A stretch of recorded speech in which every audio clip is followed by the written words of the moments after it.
నమస్తే, welcome to our channel. నేను సిరి. జగన్మోహన్ రెడ్డి గారు ఓడిపోవడానికి వైసీపీ ప్రభుత్వం ఏపీలో అసలు తుడుచుకుపట్టుకోవడానికి కారణం సజ్జల రామకృష్ణారెడ్డి గారు అని చెప్పేసి జగన్మోహన్ రెడ్డి గారికి అర్థమైందని, బెంగళూరులో ఇప్పుడు భారతిరెడ్డి గారు ఇంకా జగన్మోహన్ రెడ్డి గారు సజ్జల రామకృష్ణారెడ్డికి క్లాస్ పీకుతున్నట్టు, అందుకే ఇంకా కనుమరుగైపోయారు. ఎక్కడ చూసినా అంటే ఇంతకుముందు ఎక్కడ చూసినా కూడా సజ్జల రామకృష్ణారెడ్డి గారు అయితే ప్రెస్ మీట్లు పెట్టి ఆయనే కనిపించేవాడు. కానీ ఇప్పుడు ఎక్కడ ప్రెస్ మీట్లలో కనిపించట్లేదు. ఎక్కడో అంటే తను అప్స్కండ్ అయినట్టు కూడా వార్తలు వస్తున్నాయి. మరి ఇందులో ఎంతవరకు వాస్తవం ఉంది ఏంటి అనేది మనకి వివరించడానికి మనతో పాటు ఉన్నారు ప్రముఖ సీనియర్ జర్నలిస్ట్ డివిఎస్ గారు. నమస్కారం సార్. నమస్తే సార్, ఇప్పుడు సజ్జల రామకృష్ణారెడ్డి గారు గత ప్రభుత్వంలో చూస్తే సకల శాఖ సలహాదారులు అనే పేరు కూడా ఆయనకి వచ్చింది.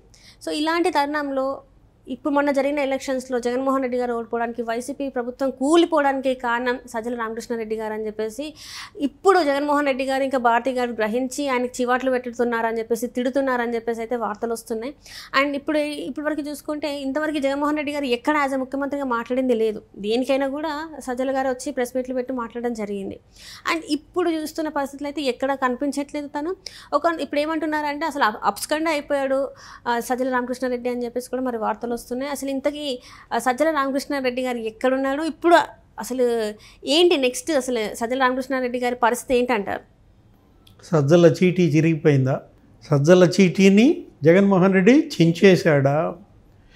ఇవాళ ఇన్నాళ్ళు వాయిస్ ఆఫ్ జగన్ ఏంటి, జగన్మోహన్ రెడ్డి గొంతుక ఎవరు? సజ్జలగా. ఈయన అసలు ప్రెస్ మీట్ పెట్టాడు, ఈయన మాట్లాడు, ఆయన బదులు ఈయనే వచ్చి ఆయన మాట్లాడాడని చెబుతూ సజ్జల రామకృష్ణారెడ్డి మరి పత్తా లేకుండా పోయాడు. ఎక్కడికి వెళ్ళాడు ఏంటి అంటే, ఇప్పుడు జగన్మోహన్ రెడ్డి బెంగళూరులో సజ్జల్ని తీసుకువెళ్ళాడా లేదా? ఇప్పుడు సజ్జల ఎక్కడున్నాడు? తాడేపల్లిలో లేడు. మరి బెంగళూరు అతను తీసుకెళ్ళారా? అసలు సజ్జల పత్తా లేకుండా పోవటం ఏంటి? ఇప్పుడు ఈ ఓటమికి ప్రధాన కారణం సజ్జల అని చెప్పి అతనే జంప్ అయ్యాడా? ఎందుకంటే ఇప్పుడు కేసులు వస్తున్నాయి, వరుస వెంబడి అవినీతి కుంభకోణాలు బయటపడుతున్నాయి. ఈరోజు కూడా నెల్లూరులో సజ్జల దోపిడీ 800 కోట్లని అక్కడ ఉన్నటువంటి ఆ మైన్స్ యజమాని ఒక కంప్లైంట్ చేశాడు. ఏంటి, అక్కడ ఉన్నటువంటి సైదాపురం మండలంలో 1,00,000 టన్నుల క్వాడ్జ్ తవ్వేశారు. దాని వెనుక ప్రధాన సూత్రధారి సజ్జల భార్గవ్, ధనుంజయ రెడ్డి, ఆ కారుమూరి నాగేశ్వరరావు అల్లుడంట. వీళ్ళ నలుగురి మీద అక్కడ కంప్లైంట్ పోలీస్ స్టేషన్లో. అంటే ఒక్క నెల్లూరులోనే 1,00,000 టన్నుల క్వాడ్జి తవ్వేశారంటే ఎంత పెద్ద ఎత్తున ఇక్కడ మైనింగ్ మాఫియా సజ్జల ఆధ్వర్యంలో జరిగిందో మనం చూస్తాం. అసలు ఎవరు సజ్జల, ఆయన ఆరిజిన్ ఏంటి, ఆయన ఎక్కడి నుంచి వచ్చాడు అంటే మైనింగ్ మాఫియానే. ఈ జర్నలిస్ట్ అనేది ముసుగు. వీళ్ళ యొక్క ఆరిజిన్ ఎక్కడ నీకు? RR global. ఎక్కడది? ఓబులాపురం మైన్స్లో. ఇప్పుడు సజ్జల రామకృష్ణారెడ్డికి ఒక అన్న ఉన్నాడు, సజ్జల దివాకర్ రెడ్డి. ఇతను గాలి జనార్దన్ రెడ్డి పార్ట్నర్స్. గాలి జనార్దన్ రెడ్డి జగన్మోహన్ రెడ్డి పార్ట్నర్స్. ఇది వీళ్ళ యొక్క బంధం, బాదరాయణ బంధం అన్నమాట.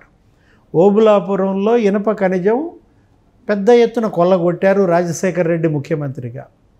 అటు బళ్ళారి ఇటు అనంతపురం మొత్తం బోర్డరే తుడిచిపెట్టేశారు. అక్కడ ఒక గుడిని కూడా కొట్టేశారు, ఓబులమ్మ గుడి. నీకు అదో పెద్ద సినిమా. గుడిని కొట్టేశారంటే అది మామూలు విషయం కాదు. బళ్ళారి మైన్స్ మొత్తం అంతా కూడా వీళ్ళు తవ్వేశారు.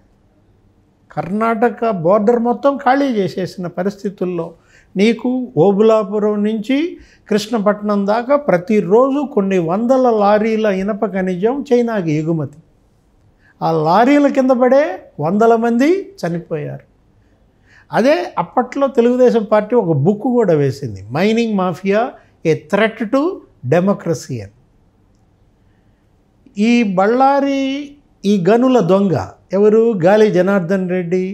ఏ విధంగా అటు బీజేపీని ఇటు వైఎస్ రాజశేఖర రెడ్డి ప్రభుత్వాన్ని ఉపయోగించుకుని 2 రాష్ట్రాలలో ఇనప ఖనిజం పెద్ద ఎత్తున చైనాకు తరలించారో నీకు మీడియాలో కథనాల మీద కథనాలు వచ్చాయి అప్పట్లో. అక్కడ గాలి జనార్దన్ రెడ్డి తవ్వినటువంటి ఆ ఖనిజాన్ని ఆర్ఆర్ గ్లోబల్ ద్వారా మార్కెటింగ్ చేశారు. ఆర్ఆర్ గ్లోబల్ అనేది ఎవరిది? సజ్జల దివాకర్ రెడ్డి, సజ్జల రామకృష్ణ వాళ్ళ అన్నయ్యది. ఓకే. వాళ్ళ ద్వారా జగన్మోహన్ రెడ్డికి ఇతను దగ్గరయ్యాడు. ఇక జర్నలిస్టు ముసుగు ఉండటం వల్ల ఇతనికి ఈ బాధ్యతలు అప్పచెప్పాడు. ముఖ్యమంత్రి కాగానే ఎవరు? జగన్మోహన్ రెడ్డి అడ్వైజర్గా పెట్టుకున్నాడు.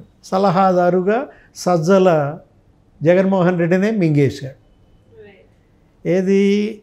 నీకు జగన్మోహన్ రెడ్డికే పంగనామాలు పెట్టాడనమాట. అంటే జగన్మోహన్ రెడ్డి గుడిని మింగేవాడైతే గుడిలో లింగాన్ని మింగేవాడు ఒకడని ఏదో ఒక ఇది ఉంటుంది. అవును సార్, సామెత ఉంటుంది. ఇప్పుడు వీళ్ళిద్దరూ కూడా గుడిని, గుడిలో లింగాన్ని కూడా మింగేసిన పరిస్థితి అన్నమాట. ఇప్పుడు నీకు ఇక కొత్త ప్రభుత్వం ఏర్పడింది. తెలుగుదేశం, జనసేన, బీజేపీ కూటమి ప్రభుత్వం ఇక్కడ చంద్రబాబు ఆధ్వర్యంలో ఏర్పడినప్పుడు ఈ 5 ఏళ్ల అవినీతి కుంభకోణాలు తవ్వి బయటికి తీస్తున్నారు.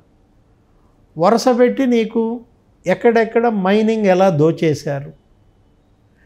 కడపలో ముగ్గురాయి దోపిడీ, ఇక్కడ గుంటూరు ఇక్కడ సున్నపురాయి దోపిడీ, ఆ తర్వాత అక్కడ లేటరైట్ దోపిడీ, బాక్సైట్ దోపిడీ, ఎక్కడ ఏజెన్సీ ఏరియాలో విశాఖ, మొత్తం తుడిచిపెట్టేశారు నీకు ఇది ఖనిజ సంపద అంతా కూడా.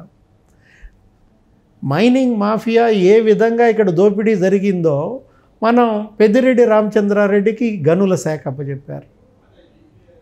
ఆ వెంకటరెడ్డి అనే అతన్ని డిప్యుటేషన్ మీద తెచ్చుకున్నారు మైనింగ్ ఎండీగా.